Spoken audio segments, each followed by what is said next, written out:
பகுஜன் சமாஜ் மாநில தலைவர் பதவியை ஏற்க ஆம்ஸ்ட்ராங்கின் மனைவி பொற்கொடி மறுத்ததாக தகவல் வெளியாகியிருக்கிறது. இது தொடர்பான விவரங்களை வழங்குவதற்காக செய்தியாளர் மதன் இணைகிறார். மதன், தகவல்களை பகிர்ந்துக்கலாம். பகுஜன் சமாஜ் கட்சியின் தமிழ் மாநில தலைவராக ஆம்ஸ்ட்ராங் இருந்து வந்தார். கடந்த பல ஆண்டுகளாக தொடர்ச்சியாக அவரே இந்த பதவியில் இருந்து வந்த நிலையில்தான் சமீபத்தில் அவர் சிலரால் வெட்டி படுகொலை செய்யப்பட்டார். இந்த கொலை தொடர்பாக தற்போது ஏற்கனவே பலர் கைது செய்யப்பட்டுள்ளார்கள். விசாரணை நடைபெற்று வருகிறது. இந்த நிலையில்தான் அந்த கட்சிக்கு அடுத்த பொறுப்பு யார் வருவார் என்ற ஒரு கேள்வியும் அந்த கட்சியினரிடையே எழுந்து வந்தது.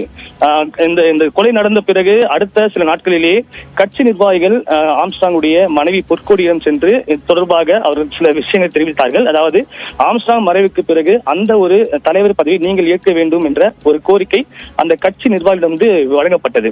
ஆனால் தற்போதைய சூழலில் தன்னால் அந்த ஒரு பொறுப்பை ஏற்றுக்கொள்ள முடியாது, தனிப்பட்ட காரணங்களால் தற்போதைய நிலையில் எனக்கு அந்த தலைவர் பதவி வேண்டாம் என்று அவர் நிராகரித்து விட்டதாக தற்போது தகவல் வெளியாகியுள்ளது. இருந்த போதும் கட்சியினரை பொறுத்தவரை தொடர்ச்சியாக அவரிடம் இந்த பதவி ஏற்க வேண்டும் அல்லது மாநில ஒருங்கிணைப்பாளர் பதவியாவது ஏற்றுக்கொள்ள வேண்டும் என்ற ஒரு கோரிக்கை வைக்கப்பட்டிருக்கிறது.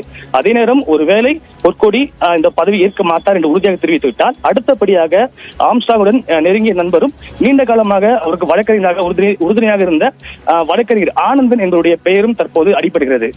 எல்லாவற்றையும் பார்க்கும்போது இன்னும் சில நாட்களில் மாயாவதி அவர்கள் அதிகாரப்பூர்வமாக ஒரு அறிவிப்பை வெளியிடுவார் என்று தெரிவிக்கப்பட்டுள்ளது.